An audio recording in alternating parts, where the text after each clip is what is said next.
महाभारत युद्ध समाप्त हो चुका था। युद्ध भूमि में चारों तरफ योद्धाओं के फटे वस्त्र, मुकुट, टूटे शस्त्र, टूटे रथों के चक्के आदि बिखरे हुए थे और वायुमंडल में पसरी हुई थी घोर उदासी। गिद्ध, कुत्ते, सियारों की उदास और डरावनी आवाजों के बीच निर्जर हो चुकी। उस भूमि में द्वापर के सबसे महान योद्धा भीष्म पिता सरसैया पर पड़े सूर्य के उत्तरायण होने की प्रतीक्षा कर रहे थे। तभी उनके कानों में एक परिचित ध्वनि शहद घोलती हुई पहुंचती। प्रणाम पितामह। भीष्म के सूखे होठों पर एक मरी हुई मुस्कुराहट देर उठी और बोले, आओ देवकी नंदन कृष्ण, स्वागत है तुम्हारा। मैं बहुत देर से तुम्हारा ही स्मरण कर रहा था। कृष्ण बोले, क्या कहूँ पितामह, अब तो यह भी नहीं पूछ सकता कि कैसे हैं आप। भीष्म पिता चुप रहे।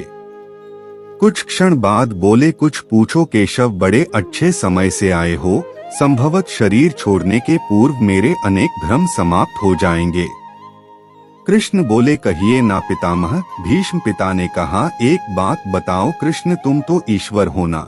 कृष्ण ने बीच में ही टोका और कहा। भीष्म उस घोर पीड़ा में भी ठहाके लगाकर हंस पड़े और बोले, कृष्ण मैं आपके जीवन का स्वयं कभी आकलन नहीं कर पाया। संभवतः नहीं जानता कि अच्छा रहा या बुरा, पर अब तो इस धरा से जा रहा हूँ।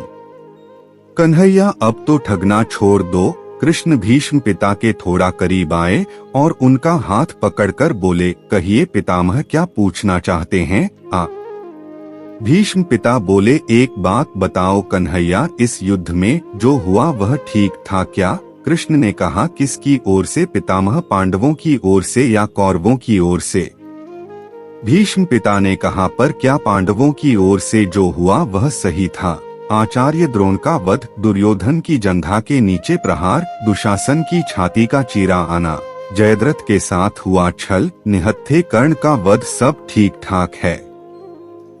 कृष्ण ने कहा है, इसका उत्तर मैं कैसे दे सकता हूँ पितामह। इसका उत्तर तो उन्हें देना चाहिए जिन्होंने यह उत्तर में दुर्योधन का वध करने वाली भीम, उत्तर देख कर्ण और जयद्रथ का वध करने वाले अर्जुन। मैं तो इस युद्ध में कहीं था ही नहीं। भीष्म पिता ने कहा, अभी भी छलना नहीं छोड़ोगे कृष्ण। विश्व भले ही कहता रहे कि महाभारत को अर्जुन और भीम ने जीता है, पर मैं जानता हूँ कन्हैया कि यह तुम्हारी और केवल तुम्हारी वजह है। मैं तो उत्तर तुम ही से पूछ लूंगा कृष्ण। भीष्म पितामह के इतना कहते ही कृष्ण थोड़ा गंभीर स्वर में बोले, तो सुनिए पितामह, कुछ बुरा नहीं हुआ, कुछ अनैतिक नहीं हुआ, वही हुआ जो होना चाहिए। भीष्म पिता ने कहा, ये तुम क्या कह रहे हो कि यह मर्यादा पुरुषोत्तम राम का अवतार कृष्ण कह रहा है। यह चाल तो किसी युग में हमारे सनातन संस्कारों का अंग नहीं रहा, फिर यह उचित कैसे हुआ।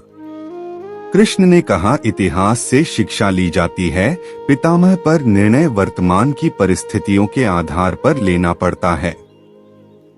अपना नायक चुनता है। राम त्रेता युग के नायक थे, मेरे भाग में द्वापर आया था। हम दोनों का निर्णय एक सा नहीं हो सकता पितामह। भीष्म पिता ने कहा, मैं कुछ समझ नहीं पाया कृष्ण। कृष्ण ने कहा, पितामह, राम और कृष्ण की परिस्थितियों में बहुत अंतर है। राम के युग में खलनायक भी रावण जैसा शिव भक्त होता था। तब रावण जैसी नकारात्मक शक्ति के परिवार में भी विभीषण जैसे संत हुआ करते थे। वाली जैसे खलनायक के परिवार में भी तारा जैसी विदुषी स्त्रियां, अंगद जैसे सज्जन पुत्र होते थे। उस युग में खलनायक भी धर्म का ज्ञान रखता था, इसलिए राम ने उनके साथ कहीं छल नहीं किया। किंतु मेरे भाग में कंस, जरासंध, दुर्योधन, दुशासन, शकुनी, जयद्रथ जैसे घोर पापी आए हैं। उनकी समाप्ति के लिए हर छल उचित है पितामह, पाप का अंत आवश्यक है। पितामह, वह चाहे जिस विधि से हो। भीष्म पिता ने पुनः प्रश्न किया, तो क्या तुम्हारे इन निर्णय से गलत परंपरा प्रारंभ नहीं होगी। क्या भविष्य तुम्हारे इन छलों का अनुसरण नहीं करेगा, और यदि करेगा तो क्या यह उचित होगा। कृष्ण ने कहा, भविष्य तो इससे भी अधिक नकारात्मक आ रहा है पितामह। कलयुग में तो इनसे भी काम नहीं चलेगा, वहाँ मनुष्य को कृष्ण से भी अधिक कठोर होना होगा। नहीं तो धर्म समाप्त हो जाएगा।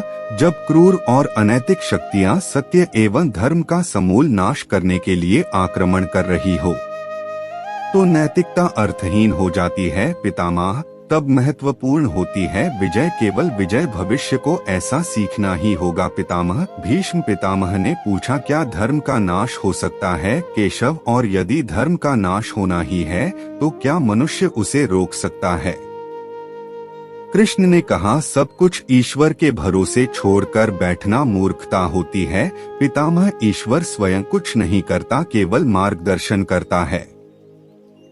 सब मनुष्य को ही स्वयं करना पड़ता है। आप मुझे भी ईश्वर कहते हैं ना? तो बताइए ना पितामह, मैंने स्वयं इस युद्ध में कुछ किया है क्या? सब पांडवों को ही करना पड़ा ना? यही प्रकृति का संविधान है। युद्ध के प्रथम दिन यही तो कहा था मैंने कि अर्जुन से यही परम सत्य है। कृष्ण की बातों को सुनकर भीष्म पितामह संतुष्ट लग रहे थे। उनकी आंखें धीरे धीरे बंद होने लगी। उन्होंने कहा, चलो कृष्ण, यह इस पृथ्वी पर अंतिम रात्रि है, कल संभवत चले जाना होगा। अपने इस अभागे भक्त पर कृपा करना कृष्ण। कृष्ण ने मन में ही कुछ कहा और भीष्म पिता को प्रणाम कर लौट चले। पर युद्ध भूमि के उस डरावने अंधकार में भविष्य को जीवन का सबसे बड़ा सूत्र मिल चुका था। जब अनैतिक और क्रूर शक्तियां सत्य और धर्म का विनाश करने के लिए आक्रमण कर रही हो तो नैतिकता का पाठ आत्मघाती होता है। ईश्वर कुछ भी नहीं करते, ईश्वर सिर्फ राह दिखाते हैं। सब कुछ हमें ही करना पड़ता है और ईश्वर के भरोसे हाथ पर हाथ रखकर बैठे रहना मूर्खता होती है। आज की वीडियो में बस इतना ही। दोस्तों, अगर वीडियो पसंद आए तो लाइक करें और सब्सक्राइब करें, जिससे ऐसी वीडियो आप तक लाते रहे। और कमेंट में जरूर बताएं कैसी लगी ये वीडियो। साथ ही इसे ज्यादा से ज्यादा लाइक और शेयर भी करें। वीडियो को अंत तक देखने के लिए आपका बहुत बहुत शुक्रिया।